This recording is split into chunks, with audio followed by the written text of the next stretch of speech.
ಶ್ರೀ ಗುರುಭ್ಯೋ ನಮಃ. ಕೃಷ್ಣಾಯ ವಾಸುದೇವಾಯ ಹರೆಯೇ ಪರಮಾತ್ಮನೆ ಪ್ರಣತಃ ಕ್ಲೇಶನಾಶಾಯ ಗೋವಿಂದಾಯ ನಮೋ ನಮಃ.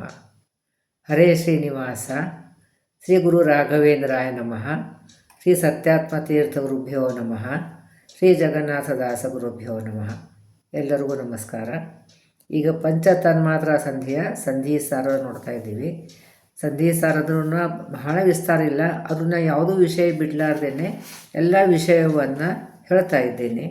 ಇವತ್ತು ಮೂರನೇ ನುಡಿಯಲ್ಲಿ ಜೀವಲಿಂಗ ಅನಿರುದ್ಧ ಸ್ಥೂಲ ಕಳೇವರಗಳು ವಿಶ್ವ ತುರಗ ಗ್ರೀವ ಮೂಲೇಶ ಅಚ್ಯುತತ್ರಯ ಹಂಸಮೂರ್ತಿಗಳ. ಅಂದರೆ ಇಲ್ಲಿ ನಮ್ಮ ದೇಹದಲ್ಲಿ ಭಗವಂತನ ರೂಪಗಳು ಯಾವ್ಯಾವುದು ಅಂತ ಚಿಂತನೆ ಕೊಡ್ತಾ ಇದ್ದಾರೆ ಇಲ್ಲಿ ಜಗನ್ನಾಥದಾಸರು. ನಮಗೆ 4 ದೇಹ ಅಂತ ಗೊತ್ತು. ನಮ್ಮ ಒಳಗಡೆ ಇದ್ದಂಥದ್ದು ಸ್ವರೂಪ ದೇಹ ಅಂತ ಹೇಳ್ತೇವೆ. ನಾನು ಇರುವೆದ್ದಿನೋ ಅನೇದಿನೋ ಗೊತ್ತಿಲ್ಲ, ಅಂತೂ ನಮ್ಮ ಸ್ವರೂಪ ದೇಹ, ಅದರ ಮೇಲೆ ಕವಚದಂತೆ ಲಿಂಗ ದೇಹ, ಅದ್ರ ಮೇಲೆ ಕವಚದಂತೆ ಅನಿರುದ್ಧ ದೇಹ, ಅದರ ಮೇಲೆ ಈ ಸ್ಥೂಲ ದೇಹ ನಮ್ಮ ಕಾಣಿಸುವಂಥದ್ದು ಇದು ಸ್ಥೂಲ ದೇಹ. ಈ 4 ದೇಹದಲ್ಲಿ ಭಗವಂತ ಯಾವ್ಯಾವ ರೂಪದಿಂದ ವ್ಯಾಪ್ತನಾಗಿದ್ದಾನೆ ಅಂತ ಒಂದೊಂದು ಸಂಧಿಯಲ್ಲಿ ಈ 4 ದೇಹದಲ್ಲಿ ಇರತಂಥ ಭಗವಂತನ ರೂಪಗಳು ಬೇರೆ ಬೇರೆ ಹೇಳ್ತಾರೆ. ಯಾಕೆ ಅಂತಂತಂದ್ರೇನು, ಮತ್ತು ಇದು ಯಾವುದೋ ಇದು ಯಾವುದು ಸರಿ ಅಂತ ಗೊಂದಲ ಆಗುತ್ತದೆ. ಹಾಗೆ ಗೊಂದಲ ಮಾಡುವಂಥ ಅವಶ್ಯಕತೆ ಇಲ್ಲ. ಹಿಂದೆನೂ ಹೇಳಿದ್ದೇನೆ, ಬೇರೆ ವಿಡಿಯೋದಲ್ಲಿ ಹೇಳಿದ್ದೇನೆ. ಎಲ್ಲ ಒಂದೊಂದು ಕಡೆ ಒಂದೊಂದು ರೀತಿಯಾಗಿ ಕರುಣೆ ಮಾಡೋ ಪದ್ಧತಿ ಇರ್ತದೆ. ಅಲ್ಲಿ ಯಾವ ಕಾರ್ಯವನ್ನು ಭಗವಂತ ಮಾಡ್ತಾನೆ ಆ ಕಾರ್ಯಕ್ಕೆ ಅದೇ ದೇಹದಲ್ಲಿನೇ ಬೇರೆ ಬೇರೆ ಕಾರ್ಯಗಳು ಮಾಡ್ತಾ ಇರ್ತಾನೆ. ಆ ಕಾರ್ಯದಲ್ಲಿ ಏನೇನೋ ಭಗವಂತ ಕಾರ್ಯಗಳು ಮಾಡ್ತಾ ಇರ್ತಾನೆ, ಆ ಪ್ರಕಾರ ರೂಪಗಳನ್ನು ಆಗ್ತಾ ಇರ್ತವೆ ಅಂತ. ಸೊ ಅದು ಎಲ್ಲನೂ ಸರಿಯೇ ಇರ್ತದೆ, ಯಾವುದೂ ತಪ್ಪಂತ ತಿಳ್ಕೊಬಾರದು. ಆಮೇಲೆ ಇಲ್ಲಿ 4 ದೇಹದಲ್ಲಿ ಒಂದು ವಿಶ್ವರೂಪಿ ಪರಮಾತ್ಮ, ಹಯಗ್ರೀವ ರೂಪಿ ಪರಮಾತ್ಮ, ಆಮೇಲೆ ಮೂಲೇಶ ಅಂತ ಹೇಳ್ತಾರೆ. ಮೂಲೇಶ ಅಂತಾರೆ ಮೂಲರೂಪಿ ನಾರಾಯಣ ಅಂತ ಹೇಳ್ತಾರೆ.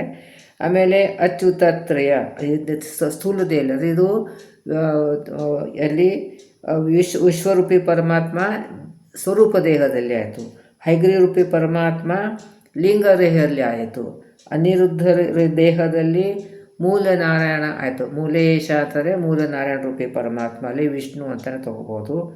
ಆಮೇಲೆ ಅಚ್ಯುತತ್ರಯ ಯಾಕೆ ಹೇಳ್ತಾರೆ ಅಲ್ಲಿ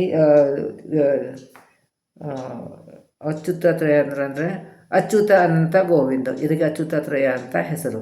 ಅಚ್ಯುತತ್ರಯವನ್ನು ಇರ್ತದೆ. ಆಮೇಲೆ ಹಂಸಮೂರ್ತಿಗಳು, ಇಷ್ಟೆಲ್ಲ ರೂಪಗಳು 4 ದೇಹದಲ್ಲಿ ಇದೆಲ್ಲ 4 ದೇಹದಲ್ಲಿ ನೇಮನ ಮಾಡುವಂಥ ರೂಪ. ಆದರೆ ಈ 4 ದೇಹದಲ್ಲಿ ಕೂಡ ಎಲ್ಲ ಈ ರೂಪಗಳನ್ನು ಇನ್ನೂ ಇರ್ತದೆ. ಎಷ್ಟು ಇಲ್ಲಿ 19 ರೂಪ ಅಂತ ಲೆಕ್ಕ ಹೇಳ್ತಾ ಇದ್ದಾರೆ. ಇಲ್ಲಿ ಇದು ಹೇಗೆ ಅಂತೆಲ್ಲ ನೋಡೋಣ.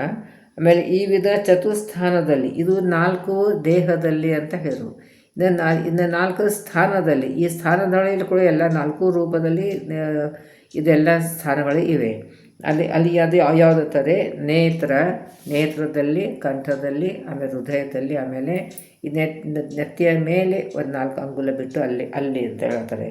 ಸೊ ಇಲ್ಲಿ ವಿಶ್ವ ತೈಜಸ ಪ್ರಾಜ್ಞಾರೂಪಿ ಪರಮಾತ್ಮ ಇಲ್ಲಿ ತುರುಗ ಅಂತ ಹೇಳ್ತಾರೆ. ಶಿರಸಿನಲ್ಲಿ ಮೇಲೆ ತುರುಗ ಅಂತಂದ್ರೇನು ವಾಸುದೇವ ಪರಮಾತ್ಮ ಇದ್ದಾನೆ ಅಂತ. ಸೊ ಇಲ್ಲಿ ಮೊದಲು ಈ 4 ದೇಹದಲ್ಲಿ ವಿಶ್ವ, ಹೈಗ್ರೀವ, ಮೂಲರೂಪಿ ವಿಷ್ಣು ರೂಪಿ ಪರಮಾತ್ಮ, ಆಮೇಲೆ ಅಚ್ಯುತಾನಂತ ಗೋವಿಂದ 3 ರೂಪ ಹೇಳಿದರು. ಆಮೇಲೆ ಹೇಳಿದರು, ಹಂಸರೂಪಿ ಪರಮಾತ್ಮನಂತಲೂ ಹೇಳಿದರು. ಆಮೇಲೆ ಈಗ 4 ಸ್ಥಾನದಲ್ಲಿ, ಈ 4 ಸ್ಥಾನದಲ್ಲಿ ಯಾವುದ್ಯಾವುದು ಅಂತಂದರೆ ವಿಶ್ವ ತೈಜಸ ಪ್ರಾಜ್ಞಾ ತೂರ್ಯ ಅಂತ ಅದನ್ನು ನಾನು ಹೇಳಿದ್ವಿ. ಇದೇ ವಿಶ್ವ ತೈಜಸ ಪ್ರಾಜ್ಞಾ ತೂರ್ಯನು ಅನಿರುದ್ಧಾದಿ 4 ರೂಪಗಳು ಅಂತ ಹೇಳ್ತಾರೆ. ಅನಿರುದ್ಧಾದಿ 4 ರೂಪವಂತಂದ್ರೇನು, ಅನಿರುದ್ಧ ಪ್ರದ್ಯುಮ್ನ, ಅನಿರುದ್ಧ ಸಂಕರ್ಷಣ, ಅನಿರುದ್ಧ ನಾರಾಯಣ, ಈ ರೀತಿಯಾಗಿ 4 ರೂಪಗಳನ್ನು ಹೇಳ್ತಾರೆ. ಇಲ್ಲಿ ಒಂದು ಅನಿರುದ್ಧ ನಾರಾಯಣ, ಅನಿರುದ್ಧ ವಾಸುದೇವ, ಅನಿರುದ್ಧ ಸಂಕರ್ಷಣ, ಅನಿರುದ್ಧ ಪ್ರದ್ಯುಮ್ನ, ಈ ಮೂಲರೂಪಿ ಅನಿರುದ್ಧನೇ ಇಷ್ಟು ರೂಪದಿಂದ ಇರ್ತಾನೆ ಅಂತ. ಸೊ ಇಷ್ಟಾಯಿತು. ಅಂದರೆ ಇಲ್ಲ ಮೇಲೆ ಇಲ್ಲಿ ಶಾಂತಿವರನ್ ಅಂತಂದರೆ ಅನಿರುದ್ಧಾದಿ ಈ 2 ಅಂತಾರೆ. ಈ 4 ರೂಪಗಳನ್ನ ಹೇಳಿದರು. ಅಂದರೆ ಅನಿರುದ್ಧ ನಾರಾಯಣ, ಅನಿರುದ್ಧ ವಾಸುದೇವ, ಅನಿರುದ್ಧ ಸಂಕರ್ಷಣ, ಅನಿರುದ್ಧ ಪ್ರದ್ಯುಮ್ನ ಅಂತ ಈ ರೀತಿಯಾದ 4 ರೂಪಗಳನ್ನು ಹೇಳಿದರು. ಇನ್ನೊಂದು 4 ರೂಪ ಏನು ಹೇಳಿದರು, ವಿಶ್ವ ತೈಜಸ ಪ್ರಾಜ್ಞಾ ತೂರ್ಯ ಅಂತ ಅದನ್ನು ಹೇಳಿದರು. ಇನ್ನೊಂದು 4 ರೂಪ ಏನು ಹೇಳಿದರು, ಇಲ್ಲಿ ವಿಶ್ವರೂಪಿ ಪರಮಾತ್ಮ, ಹೈಗ್ರೀವ ರೂಪಿ ಪರಮಾತ್ಮ, ಮೂಲೇಶ ನಾರಾಯಣ, ಆಮೇಲೆ ಅಚ್ಯುತಾದಂಥ ಗೋವಿಂದ, ಆಮೇಲೆ ಹಂಸರೂಪಿ ಪರಮಾತ್ಮ ಇಷ್ಟೆಲ್ಲ ಹೇಳಿದರು. ಇಷ್ಟ ರೂಪದಿ ಭಾವಿಸುವುದು ಏಕೋನವಿಂಶತಿ ಮೂರ್ತ ಸರ್ವತ್ರ. ಇನ್ನು ಏಕೋನವಿಂಶತಿ ಅಂತಂದರೆ 19 ರೂಪಗಳಂತ ಹೇಳ್ತಾರೆ. ಏಕ ಊನ ವಿಂಶತಿ, ವಿಂಶತಿ ಅಂದರೆ 20, ಏಕ ಊನ ಅಂತಾರೆ ಒಂದು ಕಡಿಮೆ ಅಂತ, ಅದೇ 19 ರೂಪದು ಚಿಂತನೆಯಲ್ಲಿ ಕೊಡ್ತೇವೆ. ಇನ್ನು 19 ಲೆಕ್ಕ ಹೇಗೆ ಬಂತು ಅಂತಂದರೆ, ಇಲ್ಲೇ ಮೊದಲೇ 4 ದೇಹದಲ್ಲಿ ವಿಶ್ವ, ಹೈಗ್ರೀವ, ಮೂಲೇಶ, ಹಂಸ ಇಷ್ಟು ಬಂತು. ಆಮೇಲೆ ಸ್ಥೂಲಗಳಲ್ಲಿ ಅಚ್ಯುತಾನಂತ ಗೋವಿಂದ ಇದು ಬಂತು, ಇದು ಒಟ್ಟಿಗೆ 7 ಆಯಿತು. ಆಮೇಲೆ ಇಲ್ಲಿ 4 ಸ್ಥಾನದಲ್ಲಿ ವಿಶ್ವತೈಸ ಪ್ರಾಜ್ಞ ಅಂತ ಹೇಳಿದ್ರಲ್ಲ, ತೂರ್ಯ ಅಂತ ಹೇಳಿದ್ರಲ್ಲ, ಅದನ್ನೇ 8 ರೂಪ, ಅದನ್ನೇ ಅವ್ರದ್ದೇ ತಿರ್ಗಾ 8 ರೂಪಗಳಿರ್ತವೆ ಭಗವಂತನದೇ. ಇದು ನಾವು ಹಿಂದೆ ನೋಡಿದ್ವಿ, ಅಕಾರ ಉಕಾರ ಮಕಾರ, ನಾದ ಬಿಂದು ಘೋಷ, ನಾದ ಅತಿ ಶಾಂತ, ಶಾಂತ ಅತಿ ಶಾಂತ ಅಂಥೇಳಿ ಓಂಕಾರ ಶಬ್ದವಾಚನಾದಂಥ ಭಗವಂತ ಈ ರೂಪಗಳು ನೋಡಿದ್ವಿ. ಅಲ್ಲೇ ನಾವು ಇಲ್ಲಿ ವಿಶ್ವತೈಸ ಪ್ರಾಜ್ಞ, ತೂರ್ಯ, ಆತ್ಮ ಅಂತರಾತ್ಮ, ಪರಮಾತ್ಮ, ಜ್ಞಾನಾತ್ಮ ಈ ರೂಪ ನೋಡಿದ್ವಿ. ಸೊ 8 ರೂಪಗಳು ತಗೋಬೇಕು ಅಂತ ಹೇಳ್ತಾ ಇದ್ದಾರೆ. ಆಮೇಲೆ ಇದು ಅನಿರುದ್ಧಾದಿ 4 ರೂಪಗಳನ್ನು ಅಂತ ಹೇಳಿದರು. ಅಂದರೆ ಅನಿರುದ್ಧ ನಾರಾಯಣ, ಅನಿರುದ್ಧ ವಾಸುದೇವ, ಅನಿರುದ್ಧ ಸಂಕರ್ಷಣ, ಅನಿರುದ್ಧ ಪ್ರದ್ಯುಮ್ನ, ಈ 4 ರೂಪ. ಇಷ್ಟೆಲ್ಲ ಸೇರಿಸಿದರೆ ಅಂದರೆ ಮೊದಲೇದು 4 ದೇಹದಲ್ಲಿ, ಆಮೇಲೆ ಹಂಸರೂಪಿ ಪರಮಾತ್ಮ ಅದು ಆಯಿತು. ಆಮೇಲೆ ಅಚ್ಯುತಾದಿ 3 ಅಂದರೆ ಟೋಟಲ್ 7 ಆಯಿತು. ಆಮೇಲೆ ಇದು ವಿಶ್ವತೈಸ ಪ್ರಾಜ್ಞ, ತೂರ್ಯ ಅಂತರಾತ್ಮ, ಪರಮಾತ್ಮ, ಜ್ಞಾನಾತ್ಮ ಇದು 8 ಆಯಿತು. ಆಮೇಲೆ ಇದು ಅನಿರುದ್ಧಾದಿ 4 ರೂಪಗಳು. ಹೀಗೆ ಬೇರೆ ಬೇರೆ ಕಡೆ ಬೇರೆ ಬೇರೆ ರೀತಿಯಾಗಿ ಗಣನೆ ಮಾಡುವಂಥ ಒಂದು ಪದ್ಧತಿ ಇದೆ. ಇದೆಲ್ಲ ಉಪನಿಷತ್ನಲ್ಲಿ ಬಂದಂಥ ವಿಷಯನೇ ಜಗನ್ನಾಥ ದಾಸರು ಇಟ್ಟಿದ್ದಾರೆ. ಯಾವುದೂ ನಾವು ಊಹೆ ಮಾಡಿಕೊಂಡು ಏನೋ ಒಂದು ಕಾಲ್ಪನಿಕವಾದಂಥ ತಿಳಿಬಾರ್ದು. ಶಾಸ್ತ್ರ ಸಿದ್ಧವಾದಂಥ ವಿಷಯವನ್ನೇ ಜಗನ್ನಾಥ ದಾಸರು ನಮಗೆ ಕೊಡ್ತಾ ಇದ್ದಾರೆ. ಸೊ ಈ ರೀತಿಯಾದಂಥದ್ದು 4 ದೇಹದಲ್ಲಿ ಇಷ್ಟೆಲ್ಲ ರೂಪವನ್ನು ಚಿಂತನೆ ಮಾಡಬೇಕು ಅಂತ. ಅಂದರೆ ಮೊದಲು ಮತ್ತಿಲ್ಲಿ 4 ದೇಹದಲ್ಲಿ ಬೇರೆ ಬೇರೆ ಹೇಳಿಬಿಟ್ಟು ತಿರ್ಗಾಲಿ ಹೇಳ್ತಾ ಇದ್ದೀರಲ್ಲ ಅಂತಂದ್ಬಿಟ್ರೆ, ಎಲ್ಲ ಮೇನ್ ಇದು 4 ದೇಹದಲ್ಲಿ ಈ ರೂಪವಾಗಿ ಚಿಂತನೆ ಮಾಡ್ತಾನೆ, ಅದೇ ಆ ರೂಪ ಎಲ್ಲ ದೇಹದಲ್ಲೂ ಇರ್ತವೆ ಅಂತ ಇಲ್ಲಿ 19 ರೂಪವನ್ನು ಹೇಳ್ತಾ ಇದ್ದಾರೆ. ಇನ್ನು 4ನೇ ನುಡಿಯಲ್ಲಿ ಕಲುಷವಿಲ್ಲದ ದರ್ಪಣಿಗೆ ಪ್ರತಿಫಲಿಸುವಂದಿ ಸರ್ವ ಪದಾರ್ಥಗಳು ಕಂಗೊಳಿಸುವಂದದಿ ಬಿಂಬ ಜಡಚೇತನಗಳೊಳಗಿದ್ದು ಅಂತ. ಕಲುಷವಿಲ್ಲದ ಸ್ವಚ್ಛವಾದಂಥ ಕರಡಿಯಲ್ಲಿ ನಮಗೆ ಏನು ಕಾಣಿಸ್ತದೆ, ನಮ್ಮದು ಪ್ರತಿಬಿಂಬವನ್ನು ಕಾಣಿಸ್ತದೆ. ಆ ಪ್ರತಿಬಿಂಬ ಸರ್ವ ಪದಾರ್ಥಗಳು ಕಂಗೊಳಿಸೋದಿಲ್ಲ. ಅಂದರೆ ಕರಡಿ ಮುಂದೆ ಯಾವ್ಯಾವ ಪದಾರ್ಥ ಇರ್ತೀವಿ ಎಲ್ಲನೂ ನಾವು ಸ್ವಚ್ಛವಾದಂಥ ಕರಡಿ ಇರಬೇಕು. ಸ್ವಚ್ಛವಾದಂಥ ಪ್ರತಿಬಿಂಬ ಕಾಣಿಸ್ತದೆ. ಬಿಂಬ ಜಡಚೇತನಗಳೊಳಗೆ ಇದ್ದು ಅದೇ ರೀತಿಯಾಗಿ ನಮಗೆ ಕನ್ನಡಿ ಮುಂದೆ ಹೇಗೆ ನಮ್ಮ ಪ್ರತಿಯೊಂದು ಪದಾರ್ಥಗಳನ್ನು ಪ್ರತಿಬಿಂಬವಾಗಿ ಕಾಣಿಸ್ತದೆಯೋ ಅದೇ ರೀತಿಯಾಗಿ ಬಿಂಬರೂಪಿ ಪರಮಾತ್ಮ ಒಳಗಡೆ ಇದ್ದಾನೆ. ನಾವು ಭಗವಂತ ಬಿಂಬ, ನಾವು ಪ್ರತಿಬಿಂಬ. ಭಗವಂತ ಹೇಗೆ ಈಗ ಬಿಂಬ ನಾ ಮುಂದೆ ಕರಡಿ ಮುಂದೆ ನಿಂತಿರ್ತೀನಿ, ನಾ ಕರಡಿ ಮುಂದೆ ನಿಂತ್ಕೊಂಡು ಹೇಗೆ ನಾವು ಒಂದು ಕೈ ಕಾಲು ಅಲ್ಲಾಡಿಸಿರೋ ಅದೇ ರೀತಿಯ ಪ್ರತಿಬಿಂಬ ಆಡಿಸ್ತದೆ. ಅದೇ ರೀತಿಯಾಗಿ ಭಗವಂತ ಯಾವ ರೀತಿಯಾಗಿ ಕಾರ್ಯ ಮಾಡ್ತಾನೋ ಆ ರೀತಿಯಾಗಿ ನಾವು ಕಾರ್ಯ ಮಾಡ್ತೀವಿ. ಅದಕ್ಕೆ ಭಗವಂತನಿಗೆ ಬಿಂಬ, ನಾವು ಪ್ರತಿಬಿಂಬ ಅಂತ ಹೇಳ್ತೀವಿ. ಅದರಲ್ಲಿ ಕರ್ಣಿ ಉದಾಹರಣೆ ಕೊಡ್ತಾ ಇದ್ದಾರೆ. ಸೊ ಕರ್ಣಿ ಮುಂದೆ ನಿಂತಹ ವ್ಯಕ್ತಿ ಯಾವ ರೀತಿ ಚಲನೆ ಮಾಡಿದರೆ ಅಲ್ಲಿ ಕರ್ಣಿದಲ್ಲಿ ಕಾಣಿಸ್ತದೋ ಅದೇ ರೀತಿಯಾಗಿ ಭಗವಂತ ಒಳಗಡೆ ನಿಂತು ಅವನು ಕಾರ್ಯ ಮಾಡಿದಂತೆ ನಾವು ಕಾರ್ಯ ಮಾಡ್ತೀವಿ ಅಂತ. ಅದಕ್ಕೆ ಕಂಗೊಳಿಸುವಂಥದ್ದೇ ಬಿಂಬ ಜಡ ಚೇತನಗಳಾಗಿದ್ದು. ಅಂದರೆ ಬಿಂಬ ಈ ರೀತಿಯಾಗಿ ಬಿಂಬರೂಪಿ ಅಂದರೆ ಜಡದಲ್ಲಿ ಇದ್ದಾನೆ, ಚೇತನದಲ್ಲಿ ಇದ್ದಾನೆ.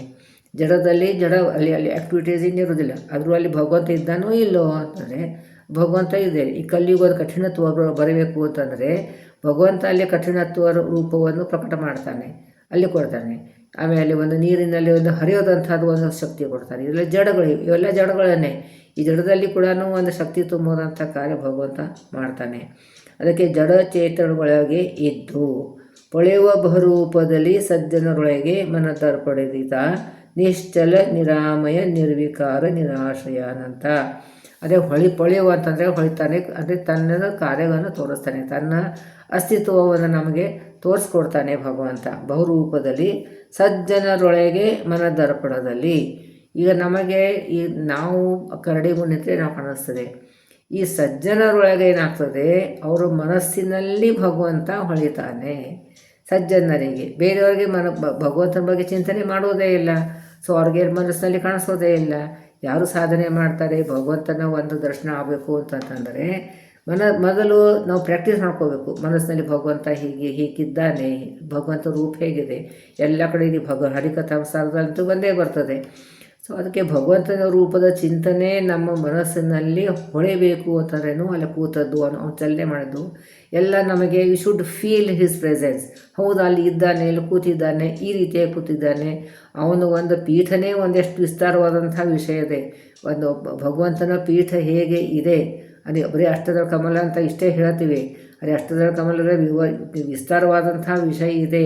ಅದೇ ಒನ್ ಅವರ್ ಏನೋ ಒಂದು ಉಪನ್ಯಾಸ ಮಾಡ್ಬೋದು, ಅಷ್ಟು ವಿಷಯಗಳಿದೆ ಅಲ್ಲಿ. ಸೊ ಹಾಗೆ ಅಲ್ಲಿ ಭಗವಂತ ಸಜ್ಜನರೊಳಗೆ ಮನದರ್ಪಣದಲ್ಲಿ, ಮನಸ್ಸೆಂಬ ಕರ್ಣದಲ್ಲಿ ಭಗವಂತ ಕಾಣಿಸ್ಕೊಡ್ತಾನೆ ಅಂತ. ನಿಶ್ಚಲ ನಿರಾಮಯ ನಿರ್ವಿಕಾರ ನಿರಾಶ್ರಯ ಅನಂತ. ಎಂಥ ಭಗವಂತನ ಗುಣರೂಪವ ಚಿಂತನೆ ಮಾಡ್ತಾರೆ ಸಜ್ಜನರು. ಹೇಗಿದ್ದಾನೆ ಭಗವಂತ? ನಿಶ್ಚಲನಾಗಿದ್ದಾನೆ, ಅಂದರೆ ಜೀವನ ಜೊತೆಯಲ್ಲಿ ಸ್ಥಿರವಾಗಿ ಇದ್ದಾನೆ. ಅವನು ಅಲ್ಲಾಡೋದಿಲ್ಲ. ಅಲ್ಲಾಡೋದಂದ್ರೆ ಕೂತಲ್ಲೇ ಹಿಂಗೆ ಕೂತಿರ್ತಾನೆ, ಹಂಗಲ್ಲ. ಅಲ್ಲಾಡೋದಿಲ್ಲ ಅಂತಂದ್ರೇನು ಬಿಟ್ಟು ಹೋಗೋದಿಲ್ಲ ಅಂತ ಅರ್ಥ. ಈ ಜೀವರಾಶಿ ಒಳಗಡೆ ಇರ್ತಾನೆ. ಅವನು ಬಿಟ್ಟು ಹೋಗ್ಬಿಟ್ರೆ ಇದು ಹೆಣ ಸುಟ್ಟಾಕ್ತಾರೆ. ಈಗ ನಮ್ಮವರೇ ಎತ್ತಿ ಸುಟ್ಟಾಕ್ತಾರೆ. ಬೇಗ ತೊಗೊಂಡವ್ರು ಇದು ಕಸ ಇದು ಮನೆಯಲ್ಲಿ ಬೇಡ, ಅಪಶಕುನ ಅಂತ ತಿಳ್ಕೊಂಡೆಲ್ಲ ಆಗ್ತದೆ. ಅಂದರೆ ಇಲ್ಲಿ ಭಗವಂತನ ವಾಯುದೇವರ ಸನ್ನಿಧಾನ ಇದ್ದದ್ದಕ್ಕೆ ಈ ಶರೀರಕ್ಕೆ ಒಂದು ಮಹತ್ವ. ಇಲ್ಲದೆ ಹೋದರೆ ಅದಕ್ಕೇನು ಮಹತ್ವ ಇರ್ತಿರಲಿಲ್ಲ. ಸೊ ಅದಕ್ಕೆ ಅವನು ಹೊಳೆಯುವ ಅಂತಂದರೆ ಅವನು ಹೊಳಿತಾನೆ ಅಂತಂದರೆ ತನ್ನ ಕಾರ್ಯಗಳನ್ನು ತೋರಿಸ್ತಾನೆ ಬಹುರೂಪದಲ್ಲಿ. ಬೇರೆ ಬೇರೆ ಇನ್ನೆಲ್ಲ ಯತಿಗಳದ್ದು ಎಲ್ಲ ಚರಿತ್ರೆಗಳೆಲ್ಲ ನಾವು ನೋಡ್ತೀವಿ. ಆ ಚರಿತ್ರೆಗಳಲ್ಲಿ ನೋಡ್ತೀವಿ, ಎಲ್ಲ ಬೇಕಾದ ಸಂತರಿದ್ದಾರೆ, ದಾಸರಿದ್ದಾರೆ, ದಾಸಿನಿಯರಿದ್ದಾರೆ. ಅವರೆಲ್ಲರ ಒಂಥರ ವಿಶೇಷವಾದಂಥ ಕಾರ್ಯವನ್ನು ನೋಡ್ತೀವಿ ನಾವು. ಅದು ಭಗವಂತ, ಅದೇ ಭಗವಂತ ಪೊಳೆಯುವ ಅಂತಂದ್ರೇನು, ಹೊಳಿತಾನೆ ಅಂತಂದ್ರೇನು, ಭಗವಂತ ಈ ರೀತಿಯಾಗಿ ತನ್ನ ಕಾರ್ಯವನ್ನು ತೋರಿಸ್ತಾನೆ. ಆಯಾ ಜೀವರಾಶಿ ಯೋಗ್ಯತಾನುಸಾರವಾಗಿ ಆ ಕಾರ್ಯವನ್ನು ಮಾಡಿ ತೋರಿಸ್ತಾನೆ ಅಂತ. ಮನದರ್ಪಣೆಯಿಂದ ಅವನು ಹೇಗಿದ್ದಾನೆ, ನಿಶ್ಚಲವಾಗಿದ್ದಾನೆ ಅಂದರೆ ಬಿಟ್ಟು ಹೋಗೋದಿಲ್ಲ ಅಂತ. ಆಮೇಲೆ ನಿರಾಮಯ ಅಂತಂದರೆ ದೋಷ ದೂರನಾಗಿದ್ದಾನೆ. ಆಮಯ ಅಂತಂದರೆ ದೋಷ, ಅದು ನಿರಾಂತರ ಇಲ್ಲ. ಆಮೇಲೆ ನಿರ್ವಿಕಾರ, ಅದಕ್ಕೆ ತಾನೇ ಸೃಷ್ಟಿ ಮಾಡ್ತಾನೆ, ತಾನೇ ಸಂಹಾರ ಮಾಡ್ತಾನೆ. ಅದ್ರ ಬಗ್ಗೆ ಅವ್ರು ಸುಖ ದುಃಖ ಅಂತಂಬುದು ಏನು ಇಲ್ಲೇ ಇಲ್ಲ ಭಗವಂತನಿಗೆ. ಸೊ ಈ ಸುಖ ದುಃಖ ಇಲ್ಲದೇ ಇದ್ದಂಥದ್ದು ನಿರ್ವಿಕಾರವಾಗ. ಅವೆಲ್ಲ ಹೇಳ್ತಿಲ್ಲ, ಅವರೇ ಕಲ್ಲಿನಂತೆ ನಿರ್ವಿಕಾರರಿಗೆ ಸಂಬಂಧ ಇಲ್ಲ ಅಂತ ತಿಳ್ಕೊಂಡು ಆ ರೀತಿಯಾಗಿಯೂ ಭಗವಂತ ಇದ್ದಾನೆ ಅಂತ ತಿಳ್ಕೊಂಡು ಹೇಳ್ತಾರೆ. ನಿರ್ವಿಕಾರ ಇದ್ದಾನೆ. ನಿರಾಶ್ರಯ ಅನಂತ, ಅದೇ ತನಗೆ ತಾನೇ ಆಶ್ರಯ. ಈಗ ನಮಗೆ ಭಗವಂತನ ಆಶ್ರಯ ಇದೆ, ಅದಕ್ಕೆ ನಾನು ಮಾತಾಡ್ತಾ ಇದ್ದೀನಿ, ನೀವು ಕೇಳ್ತಾ ಇದ್ದೀರಿ, ಓದ್ತಾ ಇದ್ದೀವಿ, ಇದೆಲ್ಲ ಎಲ್ಲ ಕಾರ್ಯಗಳು ನಡ್ತಾ ಇದ್ದೀರಿ. ಅದಕ್ಕೆ ನಿರಾಶ್ರಯ ಅನಂತವಾದಂಥ ರೂಪಗಳನ್ನು ಭಗವಂತ ತಗೋತಾನೆ.